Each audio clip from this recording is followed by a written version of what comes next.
Hello everybody, this is Watch Fan Henry, and this video topic today, Rolex versus Bitcoin. It's a subject that's been in my mind for a very long time actually. I don't know if there's already 10 such videos or 20 here on YouTube, but I came to that comparison in my mind quite some time ago without influence or inspiration from any other person or video. So I wanted to share my opinion on Bitcoin versus Rolex in this video. I hope that this video will serve as a focal point for people to discuss and comment what I'm about to raise, and hopefully in the future, in years and decades ahead, people can look back at this video and say, boy, was that guy Watch Fan Henry either accurate or out of his skull and wrong. So it'll be interesting to see how time proves the point to be correct or incorrect.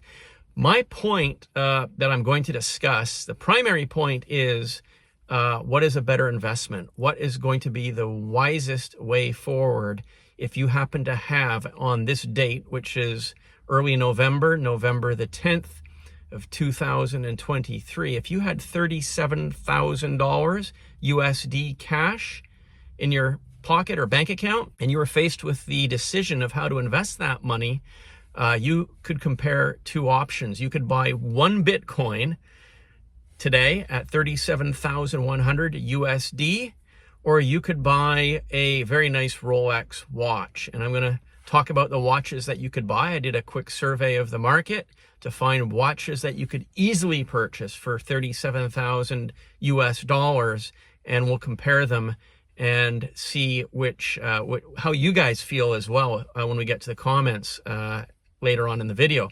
But first of all, I just wanted to give you some background on myself. I attended high school in the late 70s and graduated in 1982.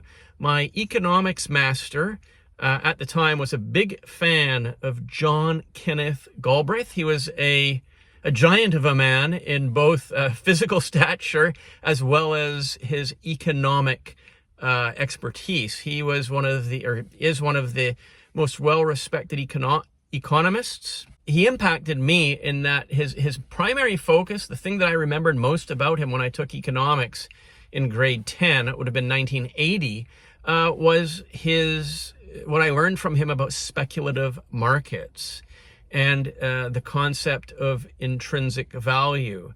So basically, I think some of you may already be aware of this, but for an item to have intrinsic value, it cannot be something that can be easily created. It must be something that can be physically held, and it must be something that is very rare and in short supply and in high demand over a long historical period.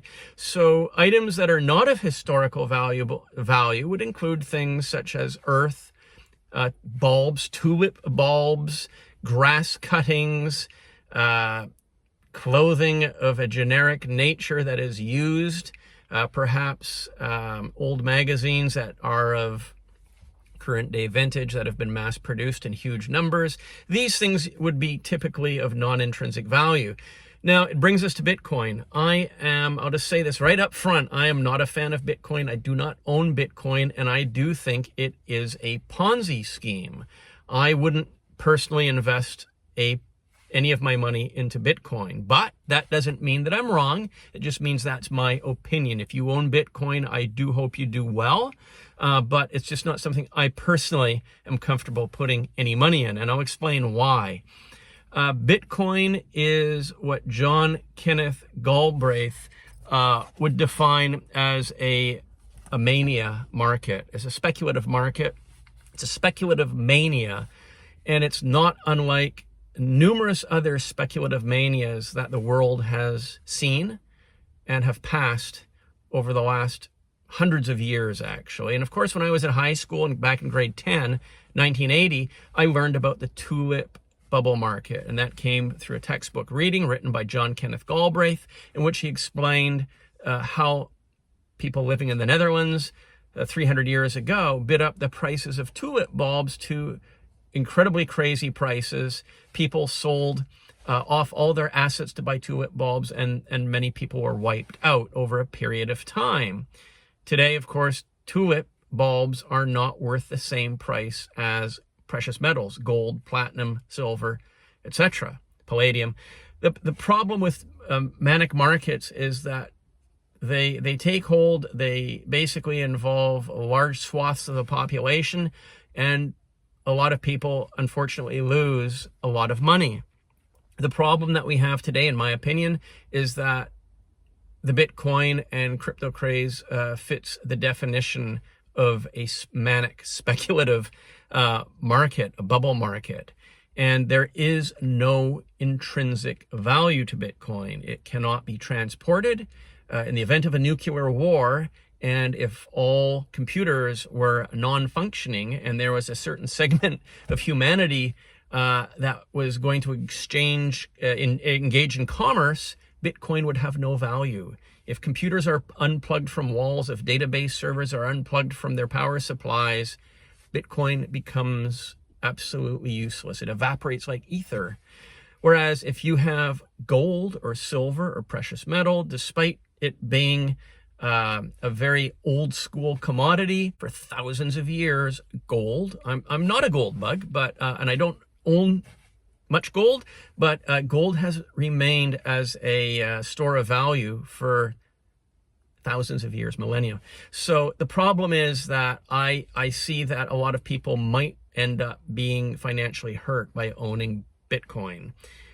I guess it's okay to own a small amount of it and wait and see what happens, but certainly putting a large amount of one's net worth into Bitcoin, I think would be a terrific gamble, and I don't personally think it's going to end well. But I mean, look at the financial markets. They're creating derivative markets, they're creating futures markets, they're creating EFTs, all catering to and funded and backed by various cryptocurrencies, including Bitcoin. So even big name finance is getting involved in Bitcoin, which to the masses, the people on the street, they may think, well, that's an endorsement of what Bitcoin is. It's here to stay. The financial experts are convinced that it's a great thing, and they're selling all kinds of financial securities that are related to Bitcoin. So it must be something that's good. But I don't believe that to be the case. And in 30 years or 20 years, people may look back at this video and say, oh, that Watch Van Henry guy was out of his skull. Look at Bitcoin. It's now $1 million. Okay, well, perhaps I'll be proven wrong, but it's just something we're going to have to wait and see. So John Kenneth Galbraith, in 1990, he wrote a book titled A Short History of Financial Euphoria.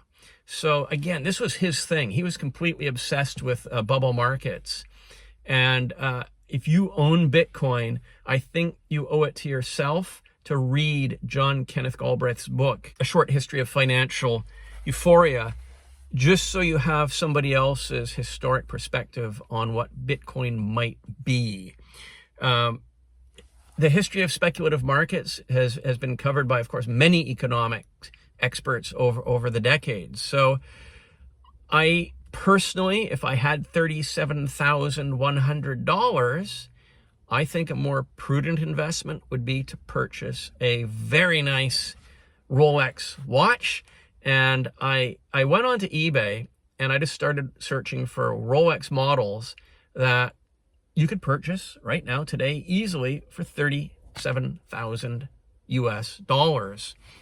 So the very first one that I found was a 2017 40 millimeter all gold President day date, full set. So box and papers. It's relatively new. It's only 5 years old. This watch is solid gold, so it weighs in at what, I don't know, 2-3 ounces of solid gold dangling on your wrist if you are so brave enough to wear it, depending on where you live. But this covers both bases, because you get a Rolex watch and you also get a huge chunk of gold as well. So yeah, so the first one is a 2017 40 millimeter. By the way, they of course have 36 millimeter Presidents as well. The watch started off as a 36 millimeter watch. In recent years, Rolex upscaled it to the 40 millimeters. But yeah, so this is a full set, and the price on it is $37,990. So that's our first example of what you could purchase instead of buying one Bitcoin. The next watch that I found was a really nice one. It was an all gold, again, all gold, the bracelet and the case, solid gold. It's a Rolex GMT green dial. This is also a fairly new watch, 2019 model, complete set, so box and papers. And the price on that watch is, it's 30,000 pounds sterling, and that translates today into 36,895 US dollars. So you could have this beautiful Rolex GMT green dial, 2009 complete set for the price of 1 Bitcoin. Personally, I would love to have this Rolex GMT, the green dial. Awesome looking watch. The next watch that you could purchase today, brand spanking new, in the box, NIB, new in the box, is a Rolex Daytona two-tone. So the bracelet is stainless, half stainless, half gold, and you've got the gold dial, and it's brand new in the box, never been worn, and it's an absolutely gorgeous watch, and that is priced right now, buy it now on eBay, for 36,395 US dollars. Also, a very, very beautiful watch. Take your pick on whether you want to buy a new in the box Daytona two-tone or a Bitcoin. So we get to our last two watches, Rolex watches. My dream watch is the Rolex Sky Dweller. And unfortunately, I don't have a 37,000 US dollar budget to purchase an all gold version of this watch. But my goodness, I'd love to have that watch. If I won the lottery, that would be the watch that I would own. And I found two Sky Dwellers on eBay that you can purchase right now. And the first one is a recent model. It's a Sky Dweller gold case with the rubber strap, full set.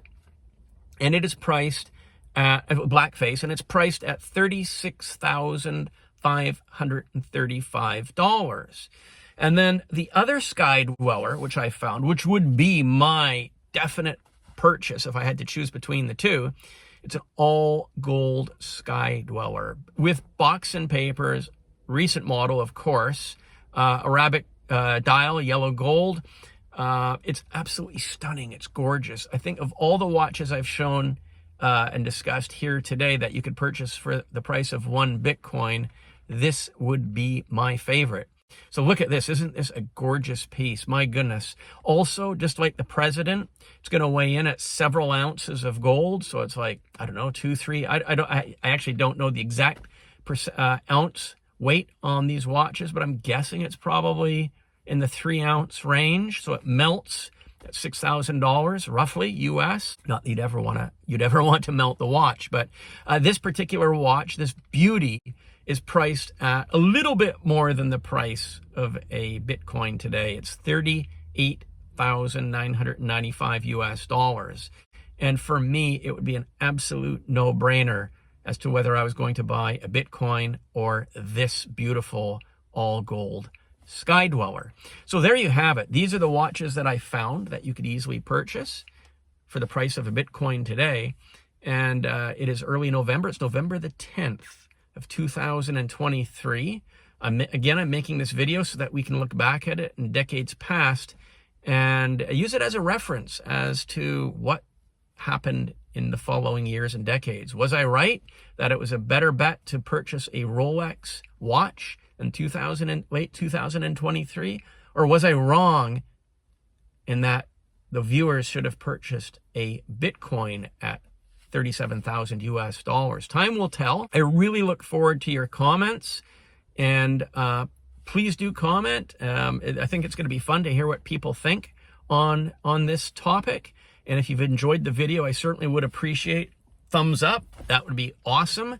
And if you're not already a subscriber to my Watch Fan Henry channel here on YouTube, I would very much appreciate seeing you as a subscriber to the channel. So thanks for watching. I really appreciate it.